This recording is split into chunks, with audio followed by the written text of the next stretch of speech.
السلام عليكم ورحمة الله وبركاته. معكم أحمد وصفي، واحنا إن شاء الله هنكمل النود جي اس كورس بتاعنا بالعربي. طيب دلوقتي بعد ما طبعا الخطوات اللي كانت موجودة في الفيديوهات اللي قبل كده، ان احنا ننزل النود جي اس وان احنا نعمل انستول لي وننزل الفيجوال ستوديو كود ونعمل انستول لي وايه هو الاي دي اي. النهارده هنبتدي نبص على ازاي نبني اول نود جي اس ابلكيشن مصغر، وازاي الجافا سكريبت بتكسكيوت او النود جي اس بيكسكيوت الكود بتاعنا بره البراوزر. المتعارف دايما ان الجافا سكريبت زي ما قلنا اساسيا او في اول ما ابتدت خالص كانت بتستخدم فقط جوه البراوزر لغايه الريليس بتاع جوجل كروم في 2008، وان هم عرفوا الناس على ال V8 انجن، وازاي ان في ديفلوبر ابتدى يستخدم ال V8 انجن في ان هو يشغل عليه جافا سكريبت بس بره البراوزر. هنيجي هنا اول حاجه هنعملها هي ان احنا هنبتدي نفتح معانا تيرمينال جديد. وميزه من مميزات الفيجوال كود ان هو كل حاجه بنسبه كبيره هتبقى جواه، يعني هنحاول مش هنخرج بره الفيجوال كود الا اذا لو هنبتدي نبص على نرن حاجات في الكوماند لاين، بس برضو ممكن نعمل ده عن طريق التيرمينال الموجود في الفيجوال كود. طيب اول حاجه هنعملها هنا هي ان احنا هندوس على نيو فايل، وبعد كده بعديها هنسمي الفايل بتاعنا index.js. هنا فايل جافا سكريبت عادي جدا فاضي ما فيهوش اي حاجه. حتى احنا ممكن كمان نحاول نرن الفايل ده ونشوف ان هو في الاخر مش هيطلع لنا اي حاجه. وعلشان احنا نرن النود جي اس ابلكيشن بتاعنا في التيرمينال، هنا كل اللي احنا محتاجين نكتبه هو node space وبعد كده index.js. زي ما احنا شايفين هو ما اعترضش على اي حاجه، هو رن فعلا الابلكيشن بتاعنا، بس بما ان الابلكيشن بتاعنا اصلا فاضي فما فيش اي اكسكيوشن حصل وعمل اكزيت على طول. طيب اول حاجه عايزين نكتبها هي ان احنا هنحاول نعمل ابلكيشن كل اللي هو بيعمله ان هو يعمل اوتبوت لكلمه هلو وورلد.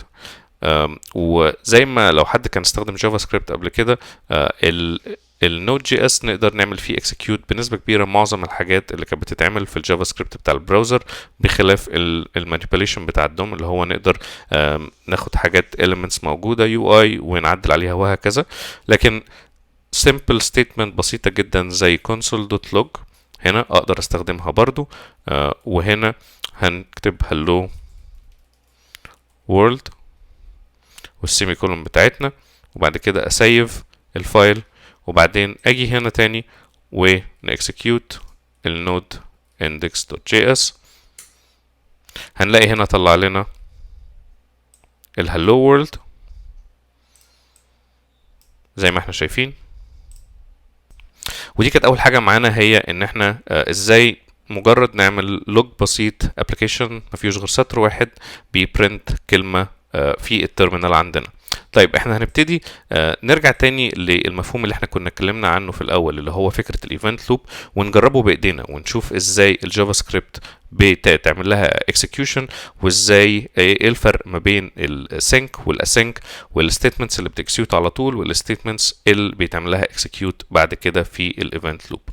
طيب احنا الاول عملنا اول ستيتمنت هي console.log، هنجرب نعمل console.log تانية هنا ونجرب نقول another hello world،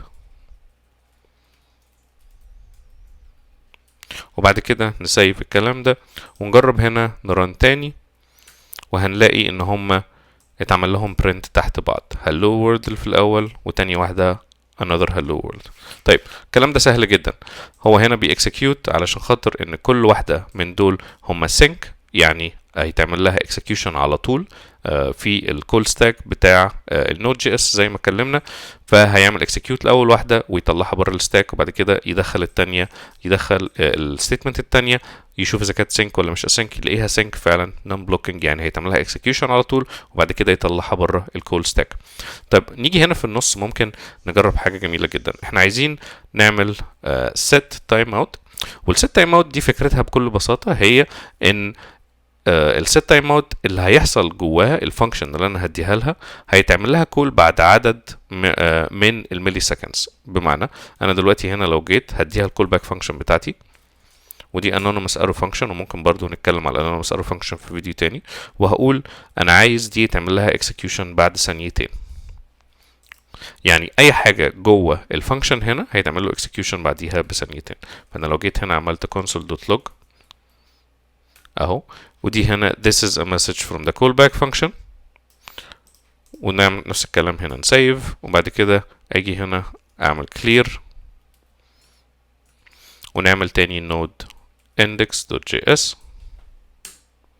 هنلاقي حاجة غريبة جدا بتحصل. هنلاقي الحاجة الأولانية إن هو الهلو وورلد اتطبعت، وبعد كده هو راح هنا للست تايم اوت وما عملش أي حاجة، وبعد كده بعديها لقى الستيتمنت اللي بعديها اللي هي الكونسول.log hello another hello world، وبعد كده عمل لها print. فهنلاقي هنا hello world another hello world، وبعد كده بعديها بفترة زمنية اللي احنا حددناها هنا عمل الكونسول لوج اللي موجودة جوه الكول باك فانكشن.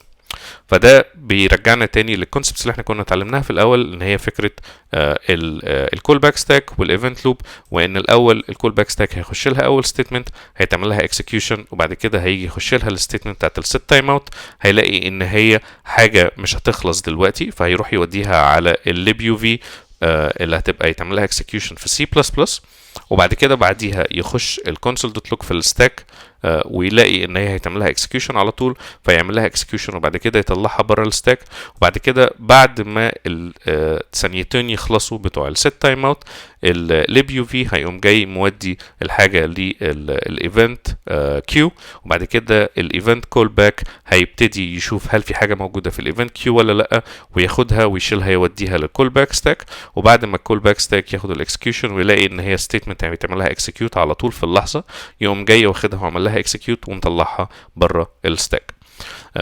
ده كده سريعا في الفيديو ده احنا عرفنا ازاي نرن اول نود جي اس ابلكيشن لينا، وازاي الفكره بتاعت الاكسكيوشن اللي بتحصل في ال V8 engine والليب يو في، وايه الفرق ما بين الكول باك ستاك وما بين الايفنت كيو، وايه هو الايفنت لوب.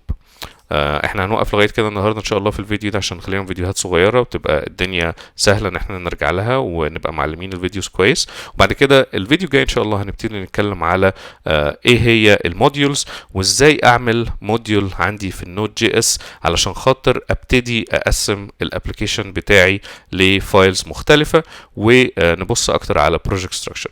ان شاء الله يبقى الفيديو مفيد ليكم، ولو عندكم اي كومنتس او اسئله اكتبوا لي في الكومنت في الكومنتس تحت، وبرضه هنحط كل اللينكات الحاجات اللي احنا استخدمناها في الديسكريبشن ان شاء الله. شكرا لكم جدا واشوفكم في الفيديو الجاي. مع السلامه.